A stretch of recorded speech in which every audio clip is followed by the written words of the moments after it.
Welcome back, everyone. It is Wins Above Fantasy, episode 157. Today is Thursday, September 26th, as you're listening on the podcast. For anybody joining on the YouTube channel, welcome. Get to see my face. And more importantly, you get to see my partner in crime here, Steve Gisueli at Stav8818, and the proud home league champion, buck naked over there. Steve, congratulations. It's been a grind of a season. I know we got a full episode that we're going to be talking about our favorite players from throughout the year, but what better time to bring up favorite players than when you bring home the home league trophy. I know it's why we both play this game, Steve. How we got into it, we probably got about 40 shared years of home league experience, and when the titles come around, it is sweet victory. So it's actually our first home league title. And notice how I'm just lumping myself in with you here on the collective since WAF started recording. So we've flirted with it. We've come close in our respective leagues, but do want to say congrats right at the top of the show because I feel like anyone listening this time of year, they know who we are. They know what we're all about. And we know it's a huge deal, man. So we got to spend a brief moment on that and then get into a fantastic show that's going to be buzzing with a lot of players that stood out to us for the whole season. But Steve, congratulations, man. How's it feel over there? It's great. It feels absolutely great. It reminds me of like why we do this, why I love this game. Like, and I know, no one cares about your fantasy league, but like, people listening and if you do this, what you care about is your home league, and what everyone cares about the most is their home league. And I know all of these shows and our shows are catered to larger industry leagues and high stakes leagues, and those leagues are great, and yeah, there's a lot of money on the line in a lot of them, but there's nothing like playing in, competing against your lifelong friends and the people that you know best in your home league and winning it. And honestly, yes, like since I started the show, like I didn't have much home league success, and it killed me. Like, I won a listener league. Like that was my first ever like NFBC like win, which is great because like it was with Adam Howe and the On the Wire guys, and a bunch of people that I've gotten closer with just through doing this podcast and Pitcher List and everything like that. But there's nothing like winning the league that means the most to you. And, I know that everyone doesn't care about my league, but you guys care about your league. And that's why you're listening to this and why you're getting advice and why you're trying to be better. So to get to that mountaintop, it's not easy either. Like just because they're home leagues, they're tough. And I had some success. I hadn't won my leagues in 7 years, and yeah, we didn't play over COVID, and I you got your coach speak down. Yeah, it's just a grind, and like it is when you're eliminated from the league that you care about the most. Like it's hard to get motivated for other leagues, so it just feels good to be back on top of the league that you care about the most. And I know that's everyone who's celebrating in the Discord and talking about it, and everyone who lost in the final or is, ran out of steam at the end, like lost in the semifinals. It's the highest of highs and the lowest of lows, but like it's the reason why we do this. So it feels great. And if we even, I know I said this last week, but if we even helped one standing point in any league anywhere, like that makes my year and makes why we do this special. So it feels good, but it also feels great that I get to share it with you and everyone else listening, because I know you guys appreciate it. Oh, dude, totally. I mean, life's too short to not celebrate the moments worth celebrating. And we put in a lot of hours here, Steve. We send a lot of screenshots. I bet if you went to like our photo lens of our text thread, it's probably just 100 screenshots and recordings of our lineups and everything. So, once I got bounced from the semis and painfully watched our league championship end with like a 600 OPS battle, my interests were all in on your home league. And I know you had the 2-week grind.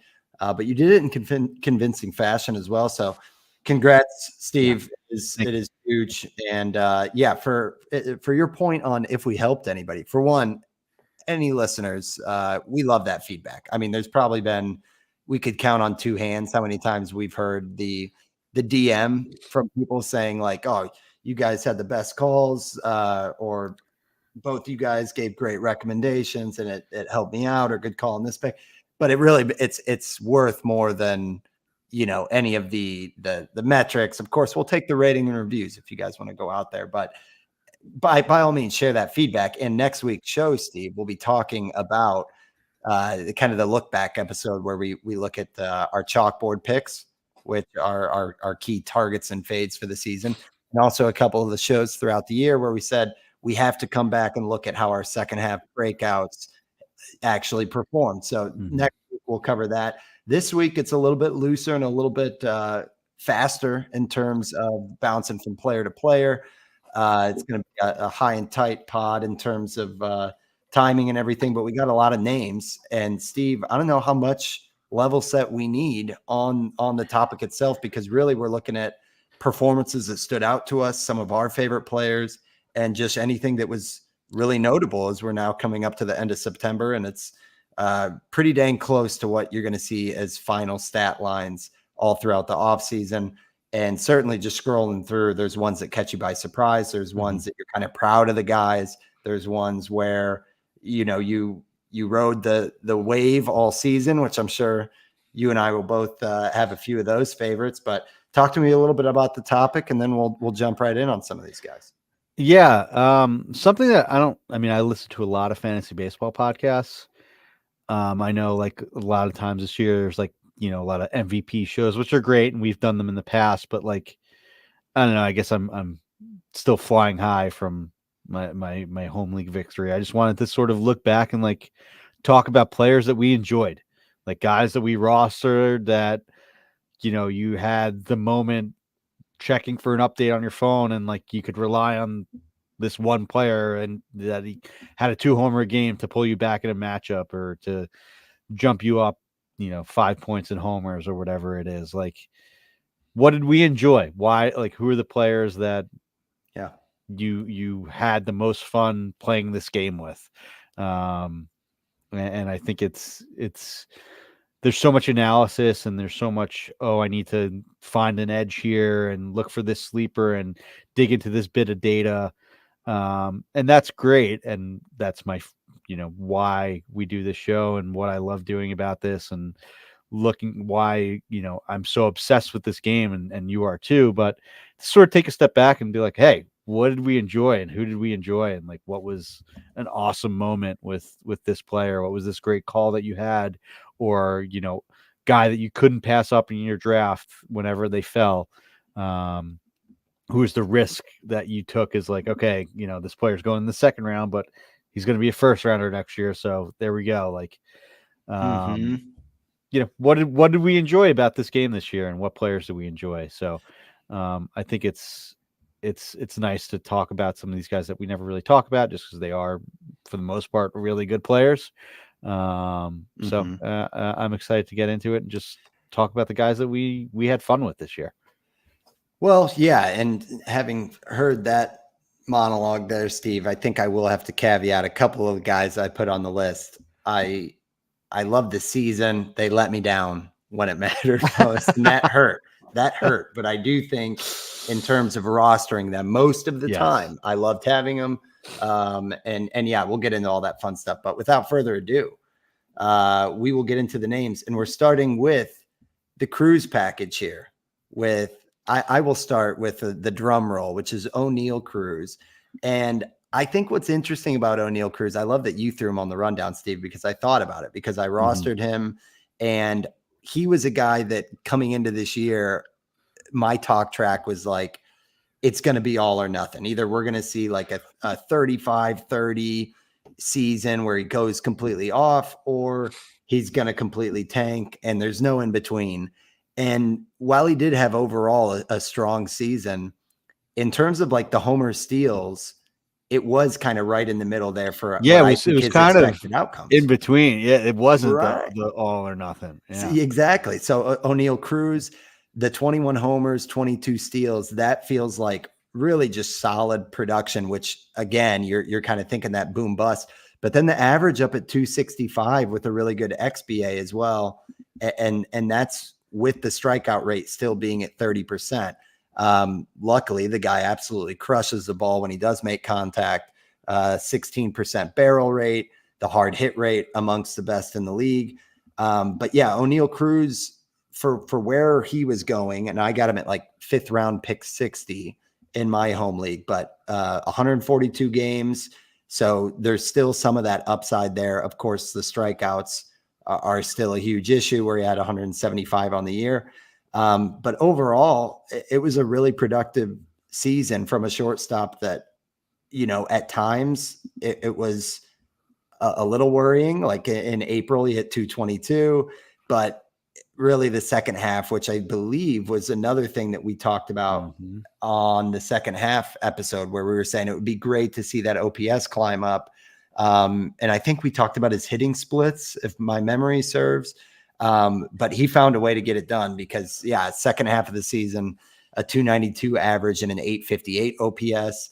And 15 steals in the second half. So pretty much flip-flopped the power speed in terms of production, first half to second half. So loved it from O'Neal Cruz. He was fun to roster. It felt like every day down the home stretch of like playoffs or fighting for the playoffs, he would have a steal. I think there was one week where he had like 7 steals, and it was just like, that's a category swinger all by itself. So O'Neal was a blast. But speaking of Cruz's and speed, Steve, I'll let you talk about Mr. Ellie De La Cruz. Kind of Real Go real ahead. quick on O'Neal. And I don't know if I know that the last guy I hyped up pretty much. I don't know if I sort of planted my flag on O'Neal. I know in my home league he sort of just fell to me. Like it was, I had no plan to take him, especially since I took Ellie in that. I mean, it ended up helping when you win the league, having both of those guys.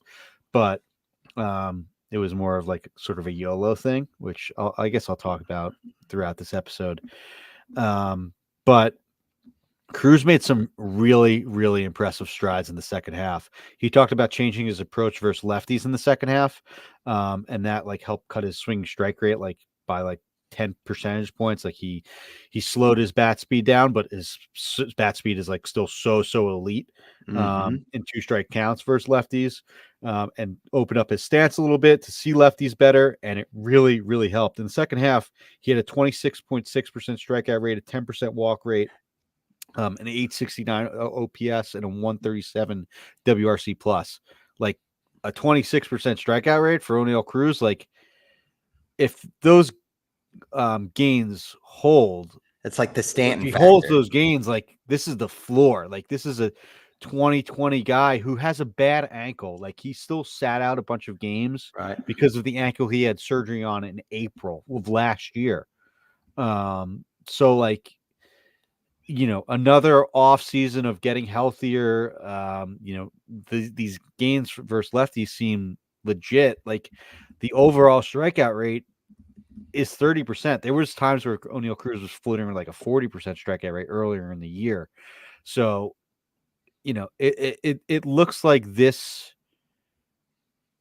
could be sort of the growth that I know we sort of preach against and say like, prospect growth isn't linear, but like this is over a long period of time and there has been ups and downs. And I know he did miss last year with injuries, but it seems like he's taking like legitimate steps. And I don't think there's going to be like, he was a 5th round pick, 6th round pick, right? He was picked probably 65, 50, like from like 50, like 75 last year. He's probably going to be inside the top 50 next year, just because he is such a Statcast darling, and these games are. And will he have outfield shortstop and outfield? Yeah. I mean, if he won't have it in NFBC, also shout out Kyle Bland, Scott Chu in the Pitcher List Discord put out like a request like Tuesday for like, hey, like, does anyone have like anything that they could work on to like find a position eligibility tracker? and like a day later, Kyle put together a Streamlit app that like tells you what like you put in the minimum amount of games for games and appearances, and you see where they're eligible. Like he whipped that up in like a day. So there's a great tool there. I'll be sure to link that in the show notes for anyone there. But as you sort of introduce the next guy here, I'll look that up and look for O'Neill Cruz's position eligibility for next year using Kyle's awesome app that he seemingly made like in a minute, which is Yeah, just that's amazing. so how typical Kyle amazing he is. Blaine. Well, yeah, and while we're shouting out pitcher list, shout out Josh Sperry as well, who's doing kind of the video recaps for the Wins Above Fantasy stream that you guys might be seeing on Twitter.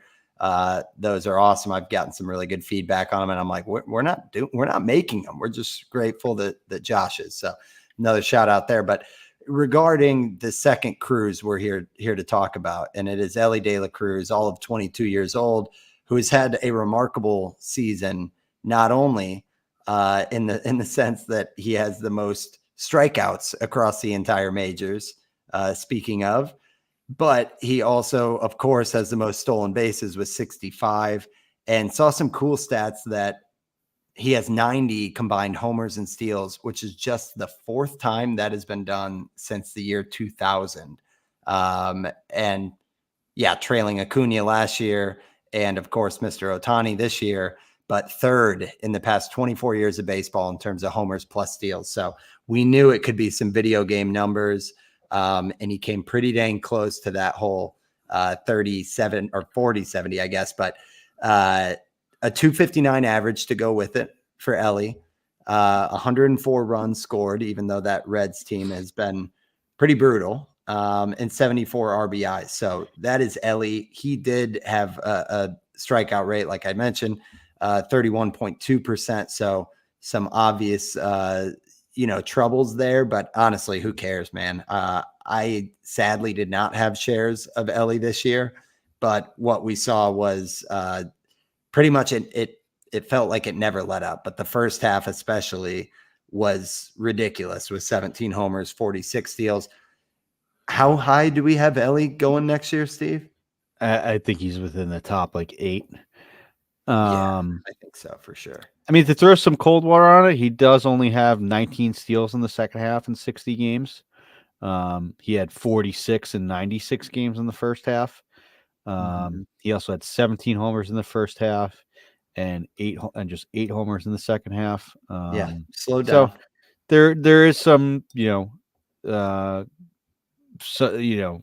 some concern about, hey, what is his actual pace? But it's also, the most games that he's played ever in a season. Like he had, 130-ish last year. He's at 156 this year. Before that, he never played more than like 110 games in a season between levels in the minors. So, some fall off in that doesn't matter. But I mean, also, the pace that he's on in the second half is prorated at that's only 60 games too, so it's going to prorate to like a 20-50 season, so like it's still really good, despite the fact that he has slowed down on the speed. So I see Elly at 18 games, although Kyle's app says that he's eligible at 20 for NFBC. So I don't know. Just be real quick to circle back to O'Neill For Cruz O'Neill there. Cruz on the Yeah. outfield. Yeah. But he should get it, right? He's going to play 2 more games there the rest of the week.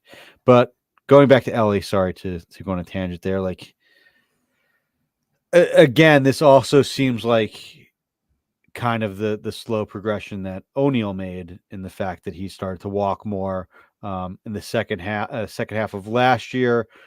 He stopped swinging, was more selective. Brendan Tuma of Underdog Fantasy had that great article in the offseason that sort of made me go all in on wanting Elly and getting Elly shares for next year for this year in the offseason, because he became selective. And even though the results weren't great, there was a change in process that clearly worked. I mean, despite the fact that he did strike out 31% of the time, he still walked 10% of the time. And that's huge. I know that, you mentioned how that takes away from batting average a little bit, but with the speed guy, you want Yeah. that higher OBP. Like he had a 340 OBP. That's still really good for a guy that strikes out 31% of the time. And for a guy that stole 65 bases, I'm sure he's going to be trying like heck to get to 70 over these next 6 games here as we wind down the season, or 5 games as we wind down the season. So, yeah, I don't see any reason why Ellie isn't going to do this, if not more, next year. Like he has more raw power than just 25 home runs. Like the next thing, along with trimming down the strikeout rate to like high 20s, is getting that ground ball rate even a little bit Mhm. better. It was a lot better than last year, but yeah, it's down to 45%. Like that's doable. Yeah. Like 33% fly ball rate, with how hard he hits the ball, a 20% homer to fly ball. Like there could be a 25% season homer to fly ball rate with him, where he hits 35 homers with these steals. Like, I don't know if he's a 40 homer hitter. Maybe he's more closer to like a 25 to 30 ish. But in a year where he has some homer luck, like With he that could creep up ballpark. that. Yeah, Yeah. yeah, that ballpark too. Yeah, and his home splits weren't that good. Like he hit more homers on the road. Like I know that you're not really supposed to believe in that year to year, but like you got to think that there's going to be a year where he gets a bunch of homers in Great Oh, American yeah. Ballpark. Yeah, definitely. Yeah. Interestingly enough, his max EV actually came down from being like the very best in the league last year to just, next to that, like 90th percentile instead of like setting the trend. So that's Ellie, Maybe that's part obviously of the trade for the the trade off. Yep. selectivity and a little bit lower, not a Yep. 40% strikeout rate, but a 31%. But And the yeah, I barrel mean, rate went up, the launch yeah, angle went up. yeah, So it's like, yeah. yeah, maybe to your point, it was 22 more. years old. He's not 23 till January. Dude, I think That's he's top 6. crazy. He's gotta be top 6, dude, and he's just run I mean, he got caught 16 times, which I love because it means he's Yeah, out here trying to get, like, 80 steals, so yeah, I love it. yeah. Let's keep rolling, though, because we got a lot of names to Yeah, we got get a lot of through. names. Yeah. Steve, you had Manny Machado on here. The triple play to clinch was awesome, and what a workhorse, man. A Yeah. guy who was just playing through injury, and it feels like Machado is one that it's like, for a while there, you didn't know what you were getting or what shape it would be. But now we're like 3 years running where it's kind of like, chalk him up for 30 homers. He's pretty much there, and a 276 average. Did you roster Machado on your home league? Was he I kind of did. your I did. cornerstone? And I how was that? did. His first half was pretty tough. Like there were times where it was, he was like my worst hitter, and it's very similar to a player who I think is, in a similar vein as him. Um, maybe a half a notch below, but Bryce Harper had elbow surgery 2 years ago. Started off super slow in the first half, power wise, and then exploded in the second half. And that's exactly what Manny Machado did. After he came back, he had that elbow surgery in the offseason. If you remember, basically all of April he just DH'd. Like he didn't really play third That's until the late April, early May. Um, so like there were some growing pains with Machado. In the first half, he hit 267 with 13 homers, but 11 of those homers came in June and July. Oh, wow. So Yeah. he only had 5 homers through May, and he was hitting 240. So it was tough those first 2 months, but this guy is just like, and the reason why I drafted him was like after I drafted Ellie in the second round of my home league, was like I just wanted a steady, consistent performer, and that is exactly what Manny Machado is. Like he is a 275, 30 homer, 100 run, 100 RBI guy that I Mhm. think as he gets older is going to slightly fall each year. And I know he did this year, and I know there was concern about the elbow injury and coming back from off-season surgery. But like I said, this industry and this game is ageist. Like Machado is going on his 13th season next year. He's going to be 33 years old. 30. He's just turned 32. He'll be 33 in July of next year.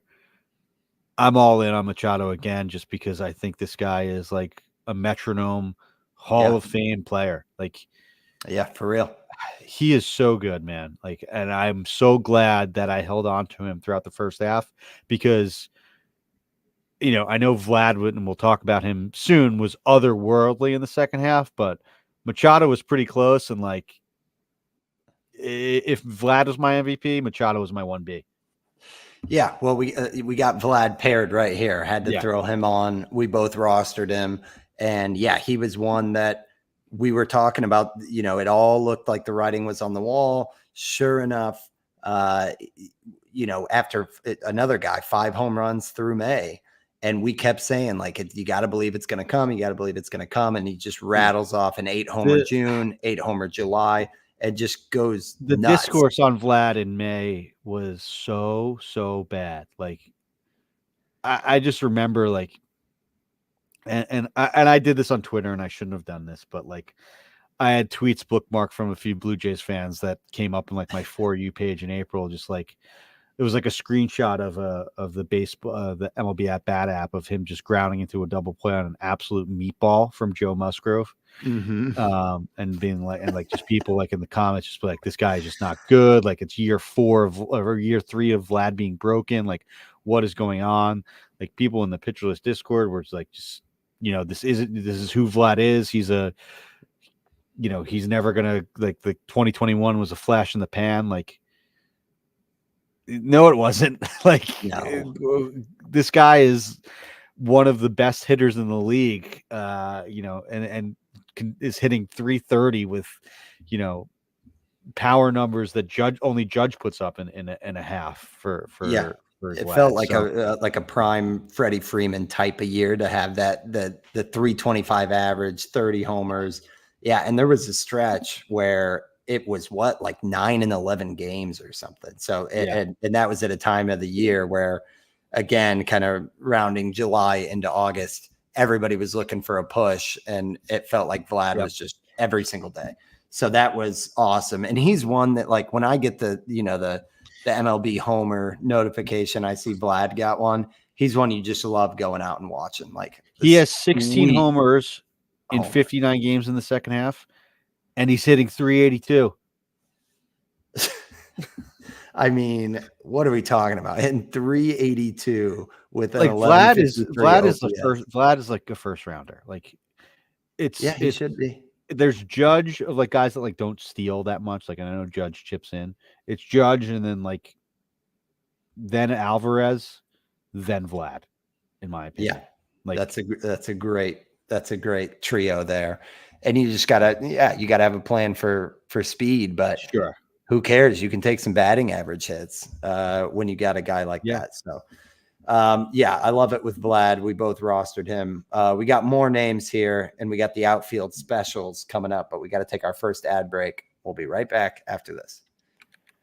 Okay, so Steve, just rounding out some infielder standouts. I had to throw Gunnar on there. He is your boy.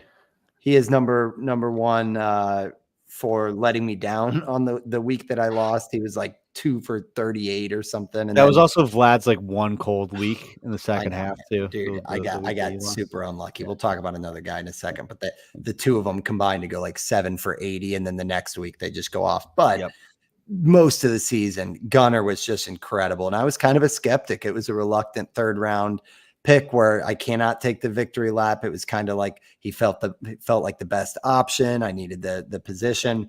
I got him in TGFBI too the same way, man. Like, I cannot take credit for, like, and I've said it all year, man. It seems like it should have, like, that looked like looking back, it's like, oh wow, like, you should be all over Gunnar in the 3rd round, Totally. We had every opportunity to take the victory lap, but that's not what this show's about. And I remember distinctly saying, I just don't get the upside. Is it like 270 30-15 and he just does everything well. No, he goes out 285, 37 homers, 21 steals. Dude was just a monster and had the eligibility where you could kind of move him around, at least in Yahoo. Yeah, like it slowed down a little bit in the second half, but it was still really solid. I mean, the Orioles in general slowed down in the second half. We'll see what kind of noise they can make. But you're talking to Ellie 22, Gunnar just 23 years old. Like this guy could, he pretty much put up an MVP type of season if it wasn't for just the insanity that we've seen this year. So I think Gunnar is one that I will look back on this season. I'm almost converted for life that I'm a Gunnar fan. Yeah. And then Steve, I wanted to hear you talk a little bit about Mark Vientos, and this one less of like an MVP fantasy season, but he's a good example for me of like, there was the hype, there was the letdown. People were kind of in and out on Vientos. And then he didn't even start with the team. People didn't know about playing time with Brett Beatty, all that stuff. And now here we are looking at Vientos with 26 homers, and he's played just 107 games with a 270 average. That's for a guy who's got some plate discipline issues. So him being a Met and a name that it just feels like when some of these breakouts happen, you know, part of the rundown was like performances that stick with you a little bit. And it's like, man, Vientos, as you're scrolling through like home run leaders, you're like, maybe we haven't talked about enough what he's done. And with third base eligibility, it'll be interesting to see kind of where that falls next year. The batted ball data is great. That's why he's in the lineup, and it's not his defense necessarily. So I just thought Vientos was a really interesting one and a name that we really haven't talked about all season. Yeah, I have no shares, and I think it was Schwebzy in the Pitcher List Discord. Like, how could anyone see this? Like, there were so many good there was so much good batted ball data. Like, we knew that Mark Vientos hit the ball hard, but he just hit it on the ground for so long, so consistently. Like, he had the last 2 years a 50% ground ball rate, and just would, you know, pair that with striking out 30% of the time. Like, you're just not going to tap into the power like you should. If you're hitting the ball on the ground that much, that's going to lead to low batting averages and not enough homers to float through that. Looking back at it, it was 16 games in 2022, 65 in 2023. Sure, he also had the ground ball rate in issue in the minors, but you know, there's a tweak, and the Mets. Not only, you know, a lot of people are talking about how they've invested in the pitching lab and become an organization that's, you know, rehabilitated Sean Manaea and got a lot out of Jose Quintana. And, you know, like we saw from Christian Scott, they've got a lot working with Tyler McGill right now. But it also looks like it could be, you know, a place that's working on the hitting development side too. And Vientos is a great story of that. You know, I wish I believed in him more. I wish I had more shares, but unfortunately I didn't. But I think this is like, it's kind of like a guy that we'll talk about later. Like, I think this is like Tyler O'Neill at third base. You know, I don't know if you could believe the 270 average, but I think he's like a 250, 30 homer guy. Yeah. And sure, yeah, the 26 homers in 107 games is an insane pace. And I think the 26% homer to fly ball rate will, you know, have years where it's at 20, but that's still going to get you 25 to 30 homers in a full season, which is good.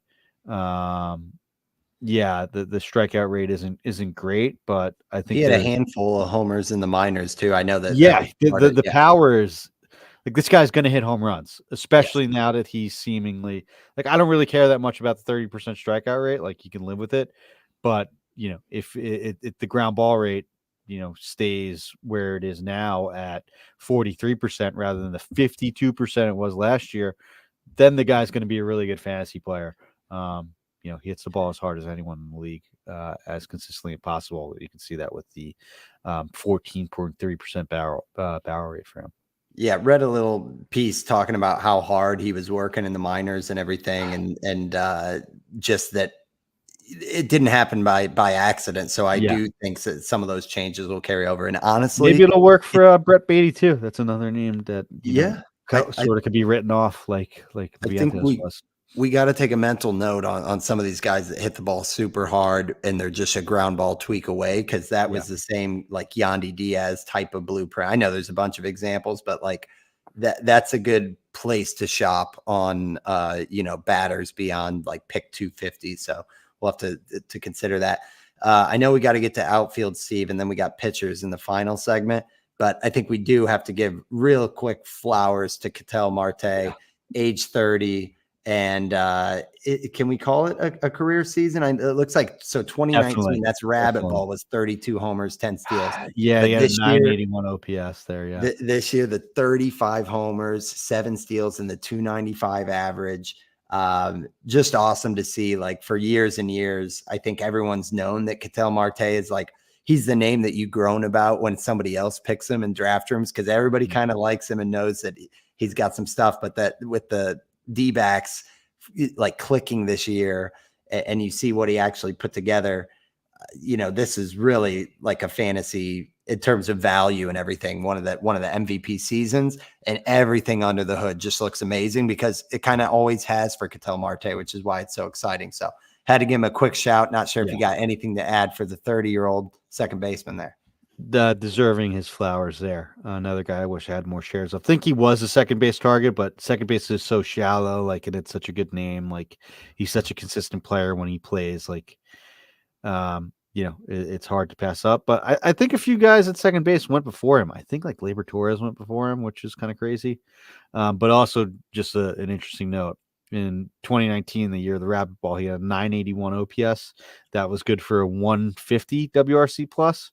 In 2024, he has a 940 OPS. That's so 41 points lower. That's a 153 WRC plus. So just goes to show you how crazy the offensive environment was back in 2019. And I think that was pre like Humidor in Arizona too.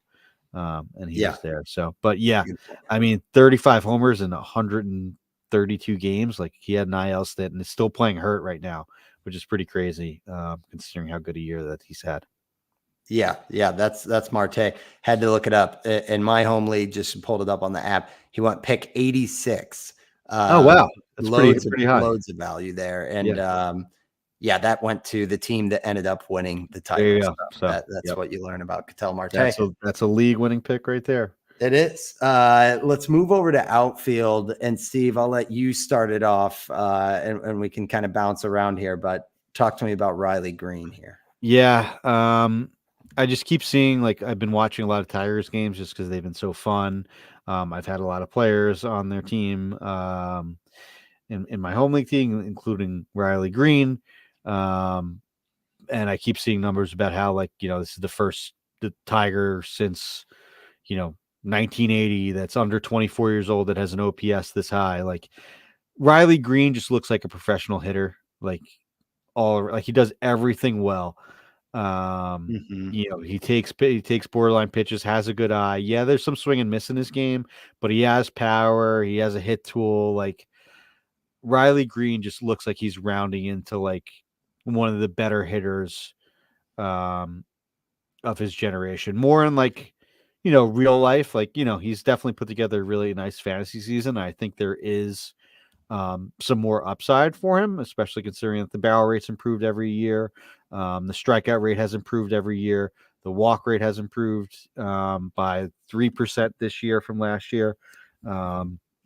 He did miss some time, and then there's some question with that. Like, I think it was like turf that bothers him, and like it eventually led to an IL stint. And I don't think there's ever going to be as much speed as we once hoped.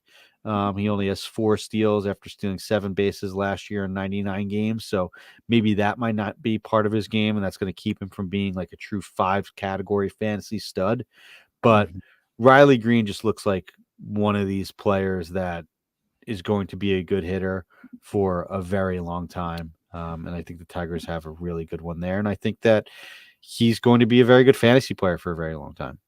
I mean, the Ketel Marte profile. That's true. That's true, man. Yeah, that's a great call. Because we thought that the speed was there for Marte. Everyone thought he was kind of this 2020 threat with the Mariners. And yeah, he's really like career averages like 7 or 8 steals a season. But yeah, he's also a 281 guy who you can count on for given health, like 25 to 30 and just like a professional hitter. And yeah, I mean, also it always helps, Steve, if you're watching him in person, that he's got the lefty swing. Like, Oh yeah. who's not a sucker for Yep. a nice left And they play him versus lefties every day too. I know another guy that we'll talk about, and I'll quickly transition into him. Kerry Carpenter was a favorite. That dude just, I mean, he's got a 941 OPS in 83 games. All that guy does is hit 17 homers, and he doesn't play versus lefties. Like, I wish the Tigers would give him a bit of a chance. I understand why, especially now it's hard to do that when they're like scratching and crawling for their life and on this run. And he was And better last year against lefties. They he let him was, go. and it was a small sample, so like I understand why not to trust that. But I mean, Kerry Carpenter in 200 games has 37 homers and an OPS close to 900 over the last 2 years. So this guy can mash, and I think that even like it's worth it even in daily or weekly leagues, like because he's so good versus righties that it doesn't really matter. Um, he just has some of like the best raw power and or some of the best game power. Just because he can get to it. Like this guy just can hit homers seemingly at will. He has a 17.3% power rate this year. And just the 21% homer to fly ball. So It's like Jock Peterson with yeah, average, with a little bit, you know what I mean? Like, because Jock was always that way. Just that's a going great back to comp. historical stuff, like again, rabbit ball, but 36 homers. Oh, I guess that year 149 games, but I think we got so used to Peterson playing like, sitting every fourth game or something like that. But again, 240 career guy in terms of average for Jock Peterson, and Carpenter's a 277 for his career. Exactly, man. I think that's such a great one for, and he's going to get pushed down because of that. So yeah, Sure. I think that's a really, really good name there. I had to throw Kyle Schwarber in here. He's part 2 for the ones that built me up to let me down, because he, along with Gunner, gave me Dude, that. you had like Schwarber, like you've the had next week, your 1 week was like the worst week ever. Like all and these guys have still been great. The following week, Schwarber had like 5 homers that's in what I'm 7 saying. days. And I was like, oh my gosh. But I have to say all that by also adding that I got Schwarber as like an OF2. I think it was around like pick 80 or something like that. And outfield was you got to have a plan for it. You'd have to. And I went in this year saying, I'm going to eat the strikeouts and even the average, but I need the pop that you can just count on from Schwarber. Mm-hmm. And in a year where homers were down, the 38 home runs and the average was 251. So, he just hit the hell out of the ball. And it felt like whenever my team needed something, minus when it mattered most, I could always, like, every week it felt like he was just constantly just popping them out. And then of course it culminated in September where he's had 10 homers in this past month and a 318 average. Of course, that was right on the heels of me getting knocked out of my league. But I will say that rostering him, I went in kind of like right after you draft and you look. You don't seem like a Kyle Schwarber.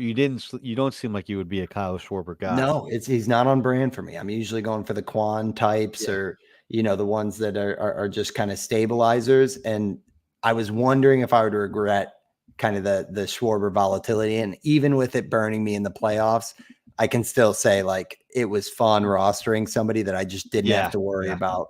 Like I won homers. You're gonna be in on Schwarber again next year. I am. For sure. I'm a repeat customer. Yeah. So that's Schwarber. Steve, you mentioned Tyler O'Neill earlier. Talk to me about O'Neill, and then we got one other guy here in the outfield bucket. Yeah, O'Neill was these 2 guys. I hate to do this. I know Joe's a loyal listener, but when I picked up Tyler O'Neill, the next guy we're going to talk about, it was dropped from one of the guys that I eliminated in the playoffs, and my season sort of turned around with these 2. And I know he has the injury concerns, and I know the last 2 years have been brutal, and the average isn't quite what it seems, and he's even banged up now. That's sort of leading to that. But Tyler O'Neill is kind of Kyle Schwarber. Like, it seems like he's a righty Kyle Schwarber, like who can't stay healthy. but maybe if he does go to DH full time, or um, they have him out there in left field in Fenway, and I hope that he re-signs with the Red Sox, because that's just a perfect place for him, Oh man. with that short porch. And he wasn't even as good at home in Fenway this year than he was on the road, which is super weird. But O'Neill just like he's same with Schwarber. Like whenever I needed a homer, like he would come through with like a 2-homer game. Like I think he had 8 2-homer games this year, something like that, something crazy. Vlad Sedler had a tweet about him. I know he's a huge Tyler O'Neill fan. I'll try and look it up. Maybe 8 is talking out of my butt a little bit. I think it was maybe like 6, but he did lead the league in 2-homer games. He had 7, tied with Jordan Alvarez. Kyle Schwarber, Juan Soto tied with 6. Aaron Judge, Christian Walker had 5 2-homer games, and then 8 people had 4-homer games. So O'Neill had 3 2-homer games in a 6-game stretch, dude. And that was during my playoffs. That was like right when he came back. Like it was the last week of the regular season in my playoffs. Like that stuff. Like I'll love Tyler O'Neill, even if he has the 22 and 23 season forever. The end of better than anybody else. Those frustrating Cardinal years after that 34-homer performance in 2021. Oh yeah. I'll still just always be a fan of his because of how good he was during that stretch. Yeah. So it just stay healthy. That's it, man. And like he could hit 40 homers. Like he has 31 in 111 games. He had 34 and 138 in 2021. And I know that's easier said than done, but a lot of these guys, as they get in and get a little bit older, like you think they get more injury prone, but like they also like sort of figure out how to do it. Especially a guy like O'Neill that plays really good did play really good defense and sort of went all out all the time. And he's not running the bases like he used to, which is just a maturity thing.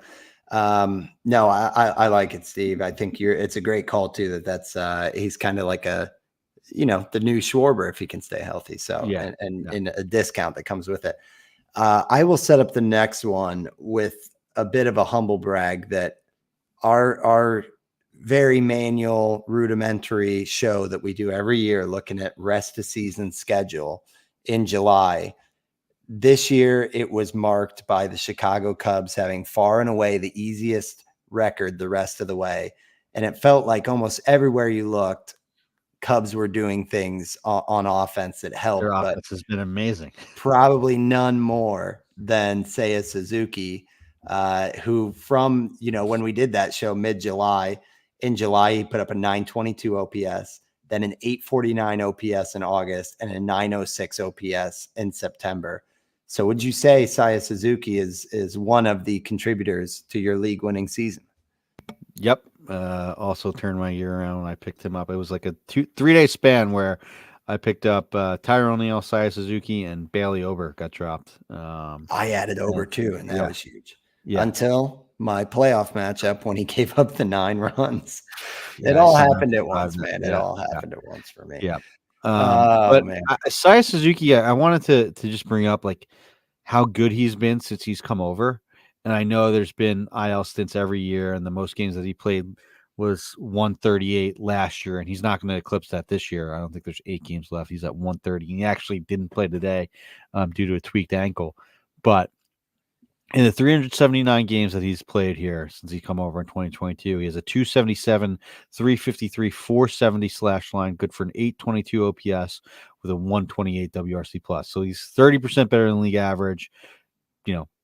Good power, good on base skills, doesn't strike out that much, takes a walk, sneaky speed, 16 steals this year.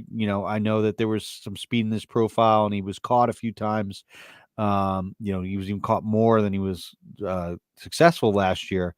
But 16 this year, like 20 homers for 2 years in a row. This is the perfect like OF2, right? Like, yeah, maybe it's an OF3. I don't know. I think this is an OF2, right? Like his skills are of that. Maybe with 15 more games, it's 25 homers and 20 steals with the 280 average.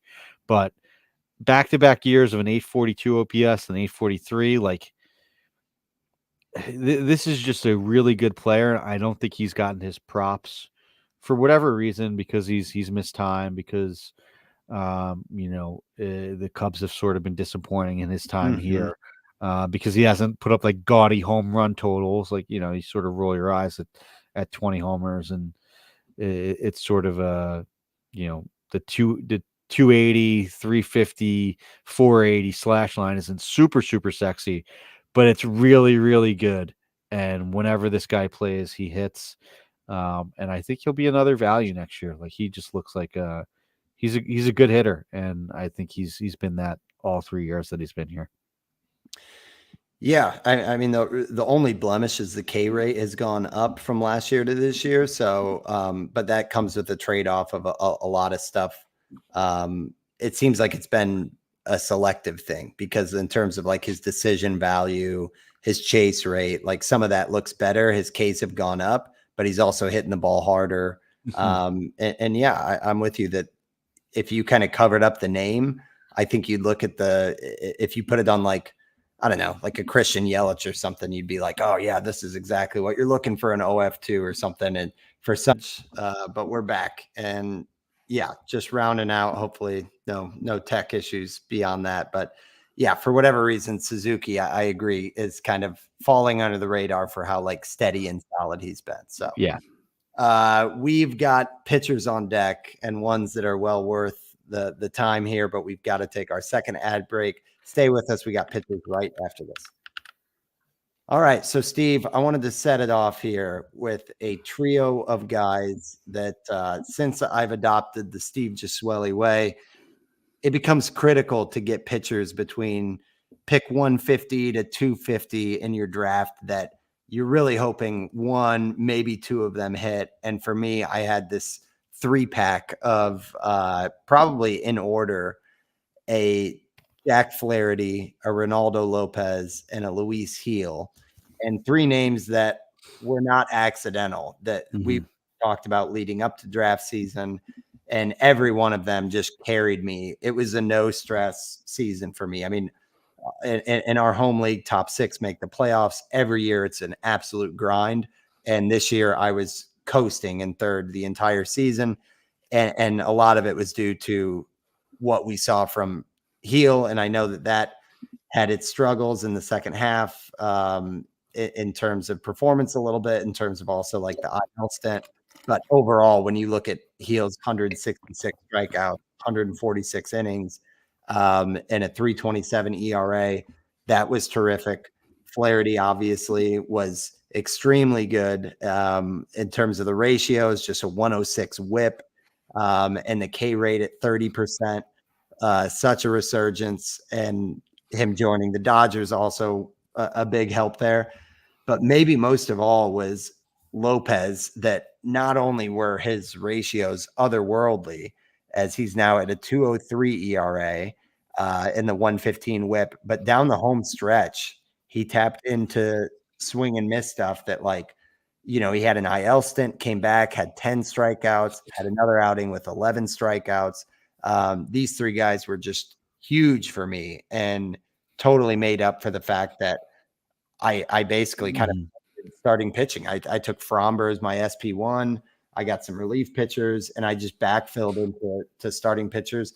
This trio was amazing. I know it was a good year for pitching all around with the offensive environment, but these 3 were definitely my value MVPs, and it was a blast all year rostering them.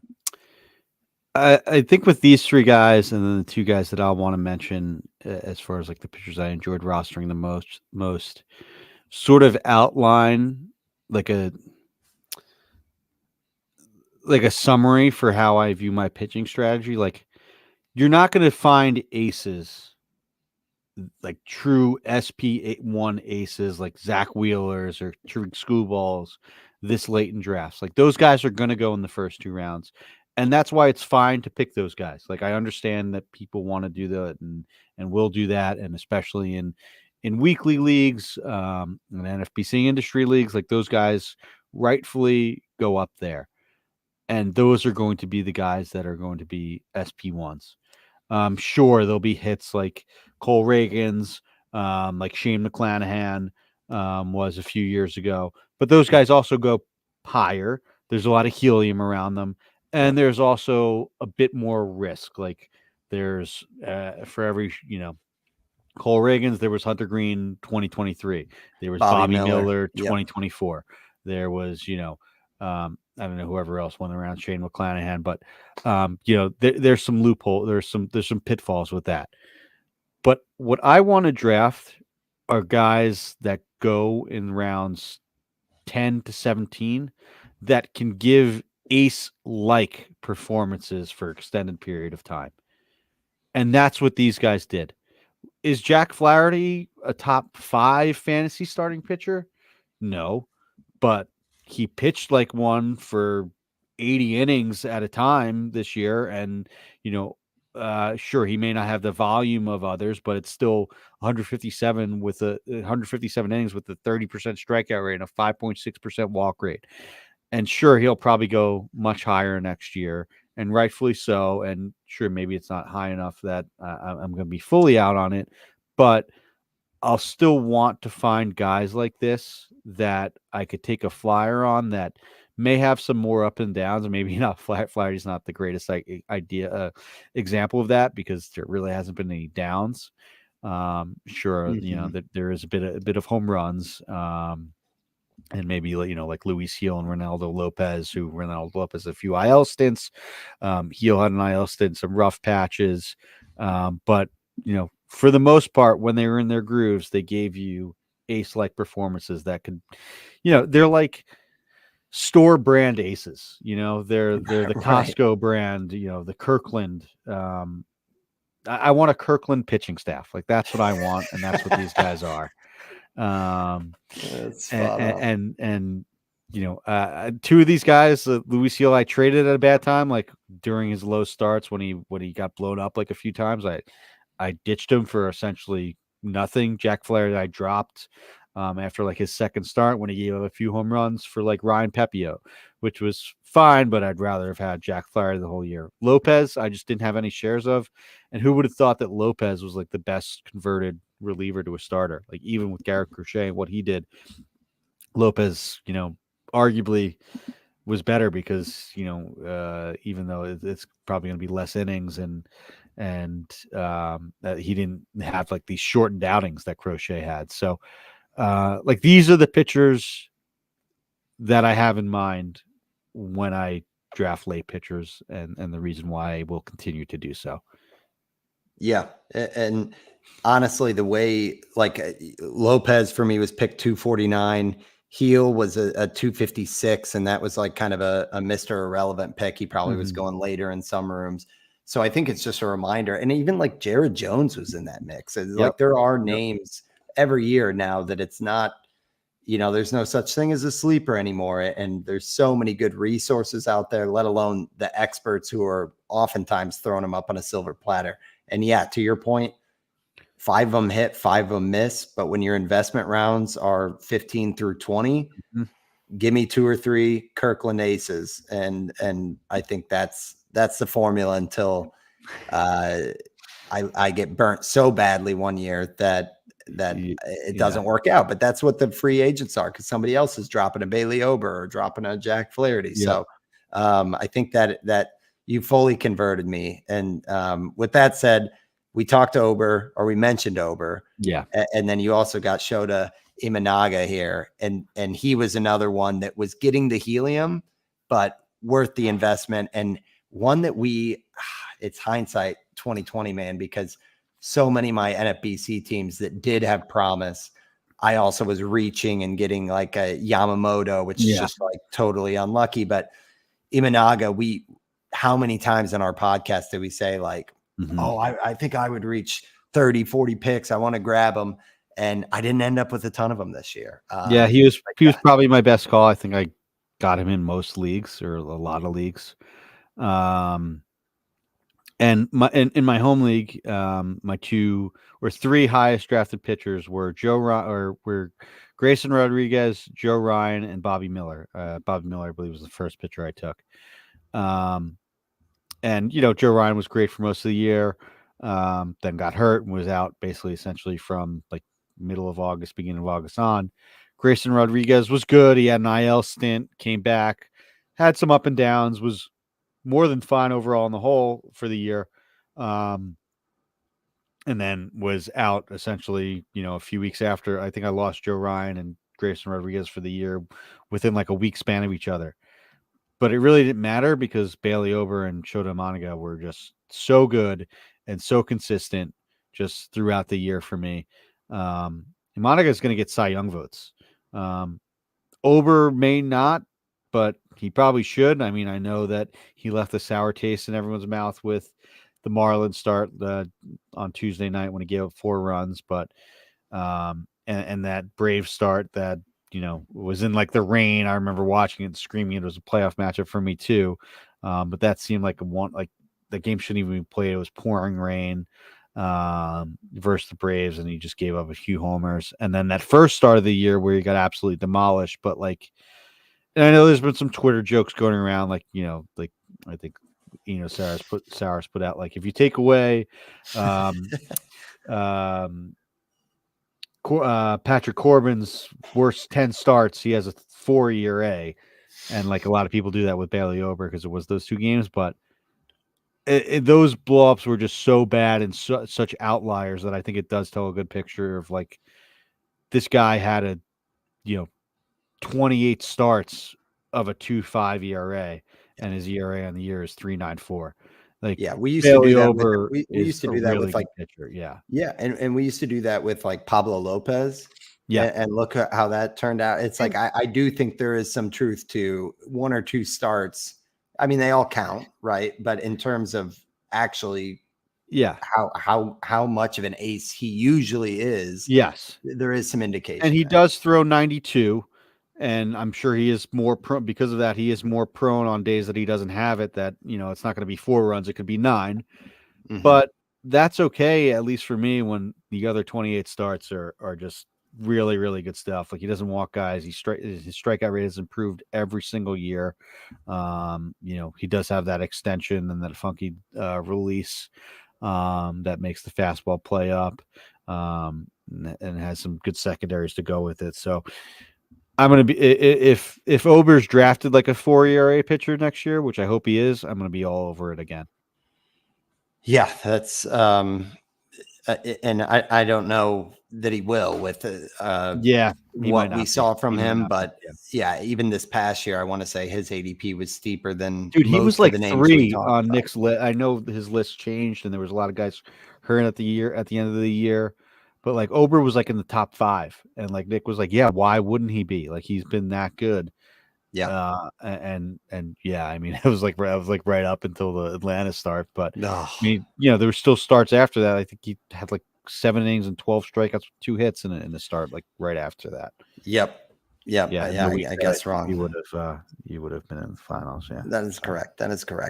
Moving to relievers, we'll kind of round out the one I would throw out, Steve, because if you recall, I kind of employed, due to a pitcher run, the Marmol strategy where I went reliever heavy, and Mason Miller was just, I mean, what can be said? And tuning in on like, I wish I grabbed more of him. I didn't. And like actually watching him, because like we've all been there where you tune You're in, never supposed to watch your closers. You're supposed to watch your closers. You're not, and it's always a roller coaster. But with Mason Miller, it was just like this guy. Not only is he just pumping gas more than anyone else in the league, and consistently he makes hitters just look like they're playing a different sport, and the results were insane. I mean, 27 saves, the 2.30 ERA, 0.88 whip, but the 41.3% strikeout rate is just nuts. That almost half of the batters he faces, he is sitting down. And yeah, man, it was a lot of fun having him. And I know it's a little different where those guys get pushed up quite a bit in like your industry leagues, because just the tax on saves and everything. But for me, I got him around like pick 200 in my home league, and it was just like the ratio helper that, and I had a handful of them, but he was fun to watch. But I'll turn it to you for a final couple on is Mason. I have a question for you. Is Mason Miller the first closer off the board next year? Ooh, Is he's not a free agent, is he? No. Okay, so he'll still be. I mean, that's the only thing. It's like, who is the saves leader this year? Class A is going to be the first reliever, first closer off the board. There you go. Yeah, because 27 saves is the thing that Class A has got 20 more than Mason Miller, and the strikeout rate. Or actually, the Ks are down, but it's just the 0.61 ERA is absurd for Class A. I had him 2 years ago, and that was fun as well, but not as fun as this past year, of course. Is he the second closer off the board? Gosh. So what about who else is in the discussion there? Like maybe, I guess. I mean, you got to take him over Edwin Diaz, right? I guess the team context. I know the A's are better. Is maybe worst of the three. I don't know. You talk about yours. I'm gonna dig into this question here and figure out where my relief rankings are. Yeah, I never, at least in my home league, and I never invest in closers early. And I'm on the wire, and my last few picks are always dedicated to a few guys that I like. But two guys that really saved me and basically won me saves the last few weeks in the playoffs were Ryan Walker and Lucas Urseg, and I think both these guys could be very valuable closers next year. Ryan Walker has been like absolutely unhittable all year. I know he had a loss recently. It wasn't a blown save, but he's like 11 for 11 in save opportunities since like the middle of August, which is pretty crazy considering the Giants aren't that good. And he's just been absolutely lights out. On the year, he has 79 innings and a 32% strikeout rate. I just want to get the raw totals there. I don't really have that on my dashboard usually because I look at 99 strikeouts in 79 innings for Ryan Walker. And he's given up just 49 hits. So he has been an unbelievable reliever, and I think is going to be the favorite for that job in San Francisco next year. There's no reason why he shouldn't have it. He's just been so good. A 33% strikeout rate and just a 6% walk rate. He has like that power sinker and like amazing sweeper.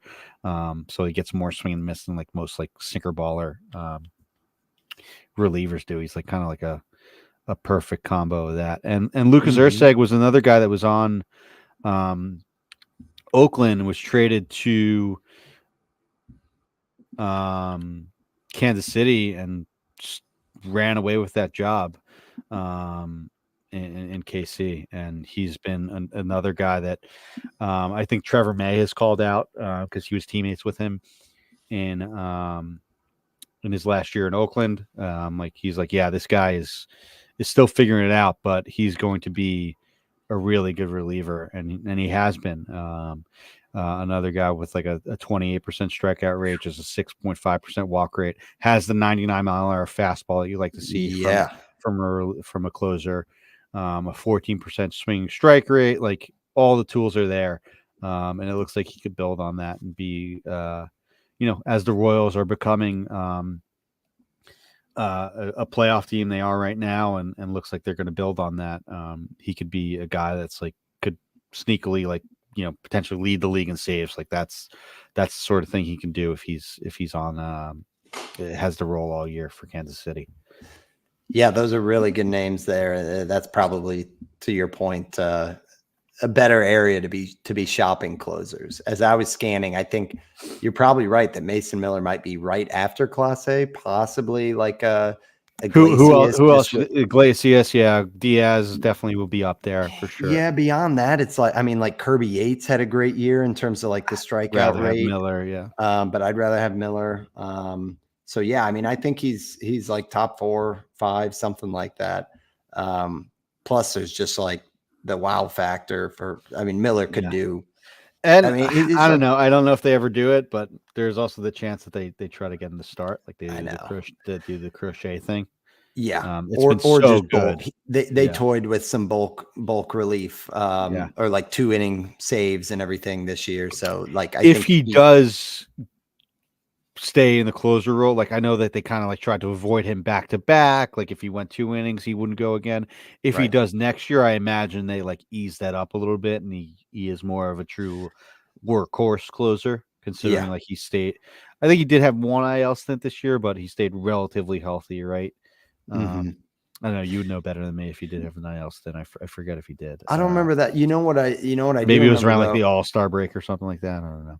What I do remember that's important to note is who will not be drafted over him, and it's David Bednar, who might have been. We could do a whole episode on Yeah, just because the one I guy for think David each of Bednar is us. going to be okay next year. I don't think his skills have changed that much. I think you just got pretty unlucky with him. Yeah, watch that bounce back. Actually, Yeah, you won't see me. That'll be me. With the burn notice on not yeah, drafting him, and he's dude. gonna The go off. text you sent me about David Bednar are just too funny. Yeah, It's yeah. tough. That, believe it or not, Yeah, my home league was loving all of my sufferings with Bednar. Man, we could go on and on. I wanted to talk about that.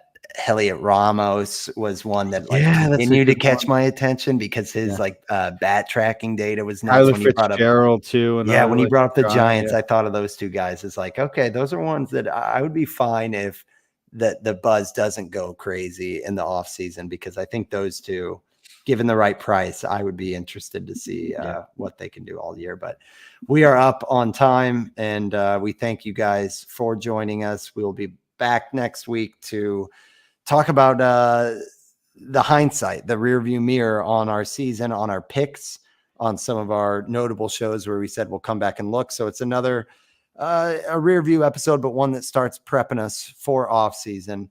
Once again, Steve, congratulations. thank you. Closing thoughts here as we round out our favorite players episode. No, I'm glad.